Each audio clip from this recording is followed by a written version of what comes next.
ఉంటారు కాబట్టి. సో వైసీపీకి వచ్చేసరికి మోస్ట్లీ ఉన్న ప్రతి మినిస్టర్స్ లో ఎవరు ఏ మినిస్టర్ ఎందుకు చేస్తున్నారు కూడా చాలా మంది క్లారిటీ లేదు. సో వాళ్ళైనా మారాలి, లేదంటే ప్రభుత్వం అయినా మారాలి. ఇప్పుడు అంటే 2014 నుంచి 14 నుంచి 19 వరకు చూసుకుంటే కరెంట్ బిల్లులు వచ్చేసి 500 వచ్చేది. కానీ ఇప్పుడు జగన్ గారి పరిపాలనలో వచ్చేసి 1500 to 2000 వస్తుందంట. సో దాని మీద మీ అభిప్రాయం ఏంటి? అదే చెప్తున్నాను. అంటే ఆయన ఇవ్వడం అయితే చెప్పిన పథకాలన్నీ చాలా వరకు చేయడానికి ట్రై చేశారు కూడా. కాకపోతే జనాల దగ్గర నుంచి ఎక్కువగా మనీ మళ్ళీ రిటర్న్ లో తీసుకోవడం, టాక్సెస్ పెంచడం, ఇక్కడికి అక్కడికి పెట్రోల్ బిల్లులు గానీ, లేదంటే ఎలక్ట్రిసిటీ బిల్లులు గానీ, లేదంటే బస్ చార్జెస్ గానీ చాలా వేరియేషన్ ఉంటది. ఇప్పుడు మీరు తెలంగాణకి, ఏపీకి చూసుకుంటే. సో ఇలాంటివన్నీ ఏంటంటే ఉన్న ఉన్న సిచ్యువేషన్ లో ఇలాంటివన్నీ దౌర్భాగ్యాలు. లైక్ నీకు రూపాయి సంపాదన లేనిది మనం ఎంత ఖర్చు పెడితే లాభం లేదు కదా. అప్పులు పెరిగితే గానీ డెవలప్మెంట్ అనేది కనిపించదు. సో మనకి ఫస్ట్ ఆదాయం కావాలి.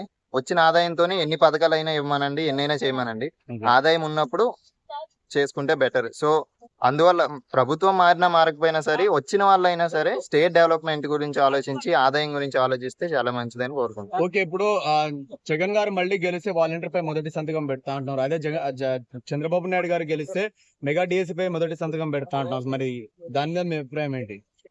ఆల్రెడీ వాలంటీర్ వ్యవస్థ ఉంది కాబట్టి వాలంటీర్ల కంటే మెగా డిఎస్సి అనేది చాలా ఇంపార్టెంట్. ఎందుకంటే చాలా వరకు బీఈడీ చేసిన వాళ్ళు, డిగ్రీ చేసిన వాళ్ళు, చాలా గ్రాడ్యుయేట్స్ చాలా ఈగర్ గా వెయిట్ చేస్తున్నారు. ఆల్మోస్ట్ ఐ థింక్ 30 years నుంచి మనకి మెగా డిఎస్సి అనేది లేదు.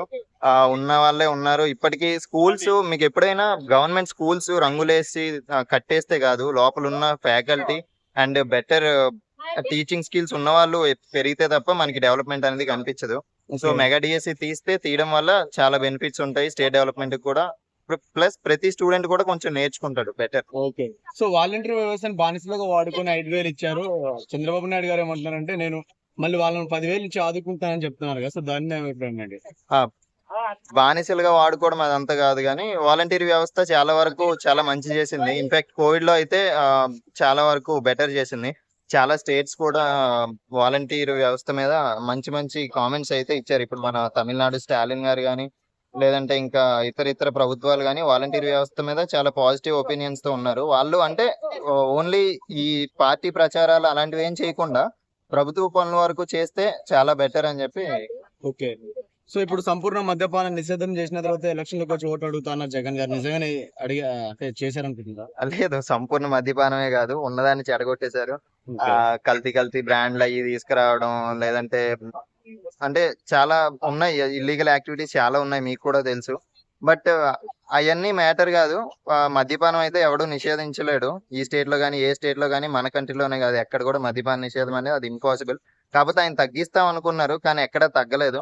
జనాలు ఇంకా ఎడిక్ట్ అయిపోయారు. అంటే క్వాలిటీ ఆఫ్ ఆల్కహాల్ అనేది మంచిగా ఉండకపోవడం వల్ల ఎడిక్ట్ అయిపోయారు తప్ప తగ్గించడం అనేది ఎక్కడా లేదు. సో రీసెంట్లీ జగన్ గారిపై రాయితీ కొట్టారు కదా. సో దాన్ని మీరు ఎలా చూస్తున్నారు?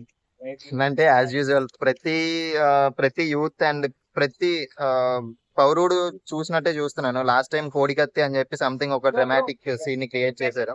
సో ఈసారి కూడా మళ్ళీ అట్లా ఒక జస్ట్ సింపథెటిక్ డ్రామా క్రియేట్ చేయడానికి ట్రై చేస్తున్నారని చెప్పి నేను అనుకుంటున్నాను. ఓకే, ఓవరాల్ ఒక మాటలో నెక్స్ట్ సీఎం అయితే ఆబ్వియస్లీ చంద్రబాబు నాయుడు రావాలని చెప్పి బలంగా కోరుకుంటున్నాను.